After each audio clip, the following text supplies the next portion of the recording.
आज का पोएम का नाम है हमारा आंट जेनिफर्स टाइगर, जिसका पोएट है एड्रियन रिच। ये पोएम हमें बताता है कि एक औरत की शादी करने के बाद उसकी जिंदगी में कितने सारे प्रॉब्लम्स का उसे सामना करना होता है। जब दो लोग शादी करते हैं तो वो कसमें वादे खाते हैं साथ जीने का और साथ मरने का, बट शादी करने के बाद अगर तुम्हारा पार्टनर अच्छा ना हो, तुम्हारा दुख दर्द ना समझे, तो औरतों का जिंदगी बिल्कुल बदल जाता है। उन्हें बहुत सारे दुख दर्द का सामना करना होता है। इस पेट्रियार्कल सोसाइटी में जहाँ लड़कों को ही बड़ा माना जाता है, वहाँ औरतों को उनके हस्बैंड कंट्रोल करते हैं। उन्हें ऐसा ट्रीट करा जाता है जैसे कि वो एक ऑब्जेक्ट हो। उनके इमोशंस को सप्रेस करा जाता है। बट याद रखना एक चीज, आज के समय में इतना भी नहीं होता है। जब ये पोएम लिखा गया था 1950s पे, वो उस कंडीशन को दर्शा रहा है। अब तो भाई साहब जमाना बदल गया है, अब लॉन्डो को नीले ड्रम में भर दिया जाता है। बट खैर जो भी हो, हम स्टार्ट करते हैं इस पोएम को। बट इससे पहले मैं हूं तुम्हारा दोस्त रोज बीवी, निकल चुके स्टोरी टेलर बनने की जर्नी पे। एक्सपर्ट नहीं हूँ, बट हाँ वो चीजें कर रहा हूँ जिससे मुझे अच्छा फील हो और तुम लोगों को ये पोएम मरते दम तक याद रहे। अगर तुमने अभी तक चैनल को सब्सक्राइब नहीं किया है तो इस पोएम को जानने से पहले जिस इंसान ने ये पोएम लिखा है उसके बारे में थोड़ा जानते हैं, यानी कि पोएट के बारे में थोड़ा जानते हैं। तो मैंने बताया कि पोएट का नाम है एड्रियन रिच। अब ये एक बहुत बड़ी फेमिनिस्ट थी। आज की तरफ फेक फेमिनिस्ट नहीं, रियल फेमिनिस्ट थी, जो बात करती थी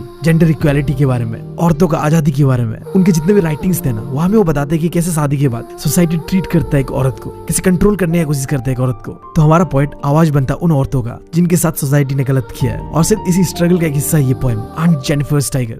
इस पोएम में जो आंट जेनिफर है ना, ये हमारी पोएट की कोई असली आंटी नहीं है। आंट जेनिफर यहाँ पे रिप्रेजेंट कर रही है उन औरतों को जिन्होंने शादी के बाद अपना आजादी खो दिया है। अब बस उन्हें सोसाइटी कंट्रोल करता है और वो चुपचाप बैठे बैठे सारी चीजों को सह रही है। सो ये पोएम उन औरतों का वॉइस बनता है। अभी शायद तुम इतना फील नहीं कर पाओगे इस पोएम को। इमेजिन करो वो समय जहाँ औरतों के पास इतना राइट्स नहीं हुआ करता था। सर जितना इक्वल आज हम मानते हैं औरतों को, उतना उस समय नहीं मानते थे। और उस समय एक ऐसा पोएट आती है जो इन औरतों का आवाज को हम तक पहुंचाती है। खैर बहुत जान लिया पोएट के बारे में, बढ़ते हैं पोएम की ओर। 3 स्टैंजा में बटा हुआ ये पोएम। बात करूं पहला स्टैंजा का, एक शादीशुदा औरत होती है जिसका नाम होता है आंट जेनिफर, बट वो अपने शादीशुदा जिंदगी से खुश नहीं होती है। इनफैक्ट वो डरती है, घबराती है। तुम इमेजिन करो शादी करने के बाद 2 लोग खुश रहते हैं, बट यहाँ पे एकदम अलग ही सीन दिखाया जा रहा है। हमारी आंट जेनिफर शादी का नाम से डरती है। वो एक छोटे से शांत कमरे में बैठ के एक कपड़े में एम्ब्रॉयडरी बना रही होती है। एम्ब्रॉयडरी बोले तो जब तुम कपड़ों में सुई धागों से ड्राइंग करते हो ना, तो शायद उसे कहते हैं एम्ब्रॉयडरी। सो हमारी आंट जेनिफर कपड़ों में सुई धागों से बना रही होती है टाइगर्स को।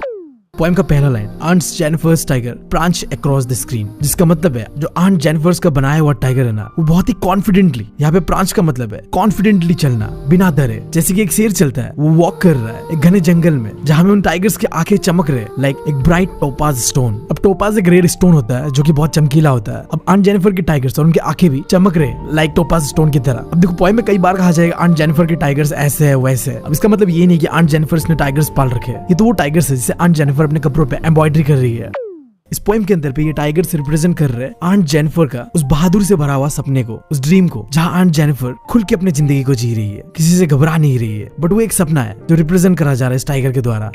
अब पोएम में अगली लाइन पे कहा गया कि आंट जेनिफर्स के टाइगर पैर के पीछे छुपे हुए उन आदमियों से डरते नहीं है। सो लाइक इस लाइन का डीप मीनिंग ये कि आंट जेनिफर अपने पति से डरती है, और जितने भी औरतें हैं ना वो भी मैन से डरते हैं, जबकि ये टाइगर मैन से बिल्कुल नहीं डरता है। आंट जेनिफर के टाइगर इन मर्दों को आंखों में आंखें डाल के कॉन्फिडेंटली वॉक कर रहे हैं। इस लाइन में कहा गया कि दे पेस इन स्लिक सिविलरिक सर्टेनिटी। स्लिक मतलब बहुत ही स्मूथली चल रहे हैं, सिविलरिक मतलब कॉन्फिडेंटली चल रहे हैं, बिना डरे बिना घबराए चल रहे हैं। मतलब देसी भाषा में बोलो तो ये स्टेंजा बताना चाह रहा है कि टाइगर्स मैन से डरते नहीं है, जबकि औरतें डरते हैं। आंट जेनिफर डरती है, और ये टाइगर एक होप है कि एक दिन ऐसा आएगा जब इस टाइगर की तरह औरतें भी मर्दों से डरना बंद कर देंगे। और शायद वो दिन आ चुका है यार। Get back to the next stanza.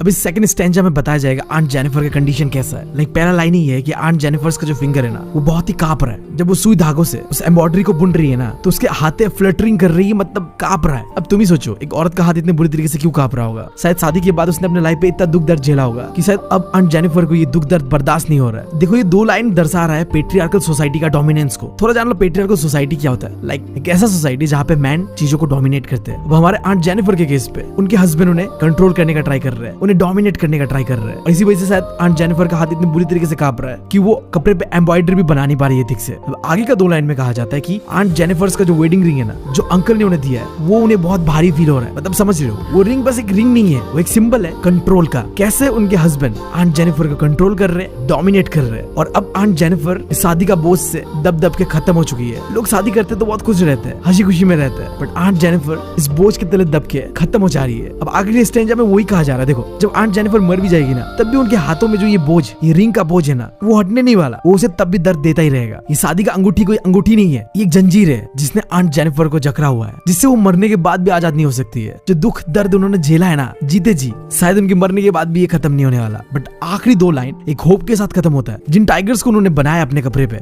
वो बहुत ही प्राउडली वॉक कर रहे हैं, बिना किसी से डरे, बिना किसी से घबराए। प्रैंचिंग का मतलब मैंने तुम्हें बताया था कि कॉन्फिडेंटली बिना डरे वॉक करने को कहते हैं। सो जो आंट जेनिफर का टाइगर्स है ना, जिसे उसने अपने कपड़े के एम्ब्रॉयडरी में बनाया, वो मैन से नहीं डर रहे, वो प्राउडली कॉन्फिडेंटली घूम रहे, वॉक कर रहे। लाइक यहाँ पे एक बहुत सिंबॉलिक मीनिंग है। जो चीज आंट जेनिफर नहीं कर पाई, वो चीज ये टाइगर्स कर रहे हैं। हो सकता है आंट जेनिफर कभी पूरी तरीके से आजाद नहीं हो पाई, बट जो उनका ये आर्ट है ना, जहाँ पे उन्होंने टाइगर्स को डिस्क्राइब करा है, कैसे वो आजादी से घूम रहे, प्राउडली वॉक कर रहे हैं, बिना किसी से डरे, वो आर्ट हमेशा जिंदा रहेगा। सो लाइक हमें बहुत ही क्रिएटिवली फ्रीडम को डिस्क्राइब करा गया है। हो सकता है आंट जेनिफर कभी पूरी तरीके से आजाद नहीं हो पाई, बट जो आगे आने वाला जनरेशन की औरतें ना, वो जरूर करेंगे। वो तब कर पाएंगे जब वो इन टाइगर्स की तरह बिना डरे प्राउडली वॉक करेंगे, अपने लाइफ पे आगे बढ़ेंगे। और शायद यही हमारे पोएट का मैसेज था यहाँ पे। पोएट ने हमें बताने का कोशिश किया कि कैसे शादी के बाद औरतें प्रॉब्लम्स झेलते हैं, कैसे उनका आजादी उनसे हमेशा हमेशा के लिए छिन जाता है। अब वो खुल के कुछ भी एक्सप्रेस नहीं कर सकती है, अब वो बस एक कमरे में बंद पड़ी रहती है। जैसे कि हमारे आंट जेनिफर, उनकी रियल लाइफ में वो बहुत ही कमजोर डरी सहमी औरत थी, जो शायद अपने पति से डरती थी।